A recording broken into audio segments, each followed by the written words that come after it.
Hello students, कैसे हैं आप लोग। हम लोग आज केमिस्ट्री 9th क्लास की केमिस्ट्री के क्वेश्चंस करेंगे एमसीक्यू, और मैंने ऑलमोस्ट सारे ही चैप्टर्स के क्वेश्चंस लिए हुए हैं ताकि आप लोगों को इजीली सॉल्व कर सके क्वेश्चंस। ठीक है, अच्छा, और मैं इसमें थोड़ी सी एडिशनल इन्फॉर्मेशन भी देता रहूँगा ताकि आप लोग को और क्वेश्चंस करने में भी आसानी रहे।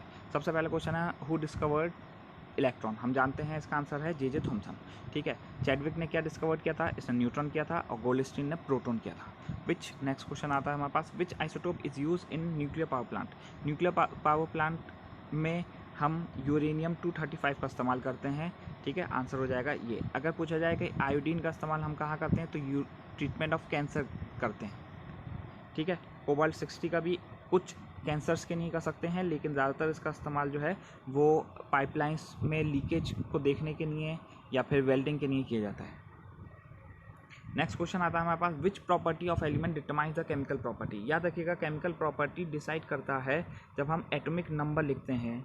एटॉमिक नंबर, तो एटॉमिक नंबर में 283, 281, तो लास्ट इलेक्ट्रॉन जो होगा, लास्ट शेल में इलेक्ट्रॉन्स, उसको बोलते हैं वैलेंस इलेक्ट्रॉन। यही डिसाइड करता है। वैलेंस इलेक्ट्रॉन की वजह से हम वैलेंसी निकालते हैं, तो वैलेंसी ऑफ एलिमेंट इसका आंसर हो जाएगा, जो कि केमिकल प्रॉपर्टीज़ को डिसाइड करती है। नेक्स्ट क्वेश्चन आता है हमारे पास, which of the following element does not exhibit electrovalency. कौन सी एग्जिबिट कहते हैं, शो करना, कौन सा इलेक्ट्रोवैलेंसी शो नहीं करता। याद रखिएगा, इलेक्ट्रोवैलेंसी कहते हैं ट्रांसफर ऑफ इलेक्ट्रॉन को। इलेक्ट्रॉन का ट्रांसफर कौन नहीं करेगा, जो शेयरिंग करेगा। इनमें से कौन शेयरिंग करता है, ये करता है। ठीक है, कार्बन शेयरिंग करता है क्योंकि इसके पास 4 इलेक्ट्रॉन्स होते हैं। याद रखिएगा, कार्बन शेयरिंग करता है। ठीक है, नेक्स्ट क्वेश्चन आता है, which scientist gave concept fix energy around the nucleus. हम लोग जब एटम के बारे में पढ़ते हैं तो एक साइंटिस्ट थे जिन्होंने बताया कि इस स्पेसिफिक लेवल में एक स्पेसिफिक एनर्जी होगी। ठीक है, कौन से साइंटिस्ट थे वो, नील बोर।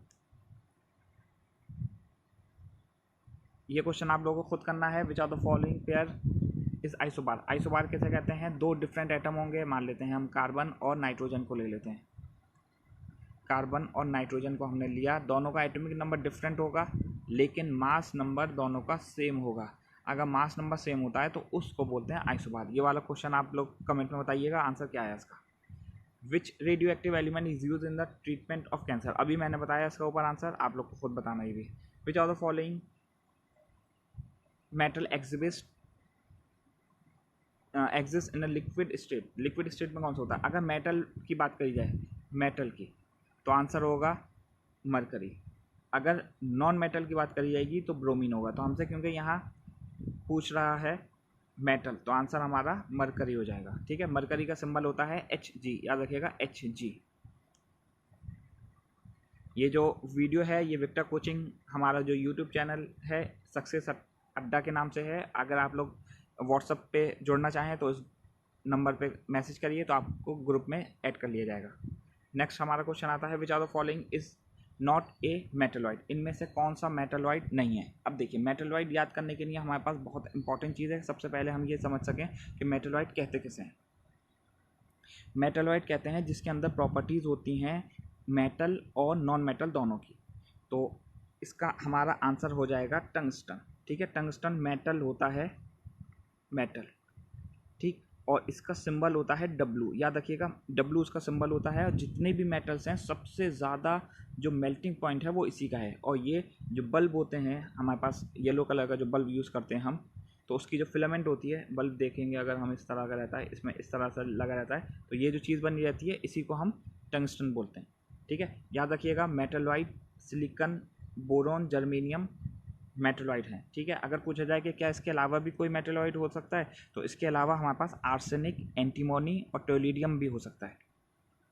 ठीक है, नेक्स्ट क्वेश्चन आता है हमारे पास, the continuous zigzag movement of colloidal particle. Zigzag motion जो होता है उसको हम क्या बोलते हैं, उसको हम बोलते हैं ब्राउनियन मूवमेंट। टिंडल इफेक्ट कैसे कहते हैं, टिंडल इफेक्ट कहते हैं स्कैटरिंग ऑफ लाइट। अगर हम किसी भी कॉलोइडल सॉल्यूशन से लाइट पास करेंगे तो स्कैटर्ड हो जाएगी, इस इफेक्ट को बोलते हैं Tyndall effect. Which of the following non metal is a good conductor. ज़्यादातर नॉन मेटल्स के अंदर प्रॉपर्टी होती है कि वो गुड कंडक्टर ऑफ इलेक्ट्रिसिटी नहीं होते, लेकिन एक ऐसा नॉन मेटल है जो गुड कंडक्टर ऑफ इलेक्ट्रिसिटी है वो है graphite. When two liquids do not mix, जब दो लिक्विड नहीं मिक्स होते, फॉर एग्जाम्पल ऑयल और वाटर को लेते हैं तो उसको बोलते हैं immiscible liquid. Immiscible liquids are those liquids which do not mix with each other.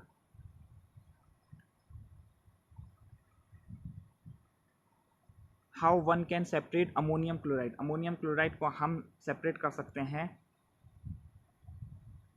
Sodium chloride से सब्लिमेशन से। सब्लिमेशन कहते हैं किसी भी चीज़ को जब हम हीट करें तो वो डायरेक्ट वेपर में चेंज हो जाए, लिक्विड स्टेट में आए ना आए, ठीक है। इसमें जो हम लोग फिनाइल बॉल्स यूज़ करते हैं जिसको नेफ्थलीन बॉल्स बोलते हैं, ठीक है, वो इसका एग्जाम्पल हो सकता है, ठीक है। इसके और एग्जाम्पल सब्लिमेशन के होते हैं कैम्फर, कैम्फर कपूर को बोलते हैं, और नेफ्थलीन बॉल्स मैंने बता दिया। अमोनियम क्लोराइड भी इसका एग्जाम्पल होता है, आयोडीन भी इसका एग्जाम्पल होता है, ठीक है। ये वाला क्वेश्चन आप लोगों को खुद करना है, नहीं ये मैं करवाता हूँ। 0 डिग्री सेल्सियस अगर आइस है, अगर इसी यही चीज़ अगर हम लिक्विड में करेंगे तो क्या होगा,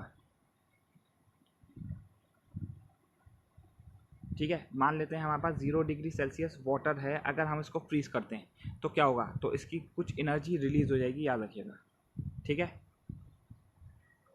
ये वाला क्वेश्चन आप लोगों को खुद करना है, ठीक है। इसमें याद रखिएगा कि सिर्फ क्या करना है, 273 में से माइनस कर देना है, सब टेम्परेचर्स को बताना है, आंसर क्या होगा, ठीक है।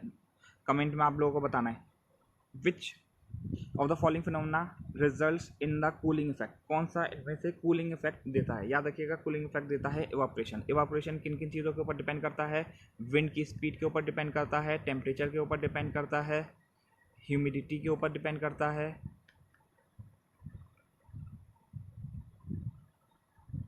और किसके ऊपर डिपेंड करता है, सरफेस एरिया के ऊपर, ठीक है। सब्लिमेशन अभी मैंने बताया, सब्लिमेशन कहते हैं जब कोई चीज़ सॉलिड से गैस में डायरेक्ट चेंज हो जाएगी विदाउट लिक्विड चेंज होने में। Which of the following can not be consider to the form of matter, matter कौन सा नहीं है, एटम मैटर होता है, वाटर भी होता है, इलेक्ट्रॉन भी होता है, ह्यूमिडिटी नहीं होता, ह्यूमिडिटी प्रॉपर्टी है, मैटर नहीं है, ठीक है। ये क्वेश्चन एक बार एंट्रेंस में आ चुका है आप लोग के 11th के। Which of the following causes the temperature substance to remain constant while undergoing the temperature, ठीक है। कौन सा इनमें से है, लेटेंट हीट। और लेटेंट हीट किसे कहते हैं, लेटेंट हीट कहते हैं, मान लेते हैं कि हमारे पास एक प्लेट है और इस पर एक आइस रखा हुआ है, इसका टेम्परेचर जब हमने मेज़र किया तो 0 डिग्री सेल्सियस था। अब हमने क्या किया, इसमें थोड़ी देर बाद देखा तो यहाँ से पानी निकला फ़ौरन, इसका टेम्परेचर जब मेज़र किया गया तो 0 डिग्री सेल्सियस था, लेकिन ये तो 0 डिग्री सेल्सियस सॉलिड था और ये है लिक्विड। इस सॉलिड से लिक्विड लाने के लिए कुछ एनर्जी का इस्तेमाल हुआ होगा, उसी एनर्जी को बोलते हैं लेटेंट हीट। इसका दूसरा नाम होता है हिडन हीट, छुपी हुई एनर्जी। नेक्स्ट क्वेश्चन आता है हमारे पास, which of the following represents correctly, ठीक है। अच्छा, अब हमें ये बताना है इसमें से कौन सा सही है। याद रखिएगा मोल कॉन्सेप्ट हमें आना चाहिए। मोल कॉन्सेप्ट की एक वीडियो है, ठीक है, यूट्यूब पे है, मैं उसका लिंक शेयर कर दूंगा अगर आप लोगों को चाहिए हो। लेकिन इस क्वेश्चन को देखते हैं। हमारे पास क्वेश्चन है नंबर ऑफ मोल्स हमें निकालना है। याद रखिएगा इसका फॉर्मूला होता है direct given mass upon molecular mass. Given mass की जगह हम ये रख देंगे, मॉलिक्यूलर मास की जगह मॉलिक्यूलर मास रख देंगे वाटर का, 18 आएगा, 20 मोल्स हमारा आंसर आ जाएगा। 1 AMU एटॉमिक मास यूनिट किसके बराबर होता है, ठीक है, ए आ जाएगा इसका answer. Which of the following contain maximum number of molecule, बहुत इंपॉर्टेंट क्वेश्चन है, देखिए कैसे करना है। जब भी हमसे मॉलिक्यूल सबसे ज़्यादा पूछेंगे तो हम मोल्स निकाल देंगे। मोल्स निकालने के लिए हमें क्या करना पड़ेगा, गिवन मास अपॉन मॉलिक्यूल मास। और याद रखिएगा कि जितने ज़्यादा मोल्स होते हैं उतने ही ज़्यादा मॉलिक्यूल्स होते हैं, क्योंकि ये एक दूसरे के डायरेक्टली प्रोपोर्शनल हैं। तो मोल्स निकाल लेंगे, जिसके सबसे ज़्यादा मोल्स हुए उसी के सबसे ज़्यादा मॉलिक्यूल्स भी होंगे। नेक्स्ट क्वेश्चन आता है हमारे पास, ये कह रहे हैं कि एक एलिमेंट है जो कि डाईवैलेंट है, डाईवैलेंट की वजह से इसका फॉर्मूला होगा X2। दूसरा है टेट्रावैलेंट, इसकी वजह से इसका फॉर्मूला होगा Y4।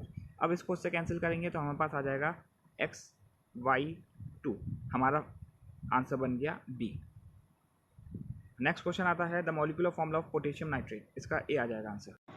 नेक्स्ट क्वेश्चन आता है हमारे पास, what is the molecular mass of ZnO। Zn zinc oxide है, इसका एटॉमिक नंबर याद रखिएगा 30 होता है, जिंक का एटॉमिक नंबर 30 होता है और एटॉमिक मास होता है 65। 65 में अगर हम इसका मास जोड़ देंगे 16 तो हमारे पास 81 हमारा आंसर आ जाएगा B। न्यूक्लियॉन्स किसे कहते हैं, ये क्वेश्चन आप लोगों को खुद बताना है। आइसोटोप ऑफ ड्यूटेरियम, अच्छा हाइड्रोजन के 3 आइसोटोप होते हैं, याद रखिएगा। सबसे पहला होता है H11, दूसरा होता है H12, तीसरा होता है H13। H11 को हम बोलते हैं प्रोटियम, दूसरे वाले को बोलते हैं ड्यूटेरियम और तीसरे वाले को बोलते हैं ट्राइटियम। ठीक है, अब ये कह रहे हैं ड्यूटेरियम में क्या होता है, तो इसके पास ऊपर एटॉमिक मास है और नीचे एटॉमिक नंबर है। तो एक तो उसके पास प्रोटॉन हुआ, ठीक है, प्रोटॉन 1 होगा और न्यूट्रॉन इसमें से माइनस करते हैं। देखिए इसमें से जब माइनस करते हैं इसको तभी तो न्यूट्रॉन आता है, तो 1 न्यूट्रॉन होगा इसका मतलब। तो आंसर आ गया हमारे पास। ठीक है, इन क्वेश्चंस को आप लोग करके देखिए और इसमें बताइएगा मुझे क्वालिटी ठीक लगी कि नहीं। ठीक है, और इस पर कमेंट करिएगा, शेयर करिए इसको।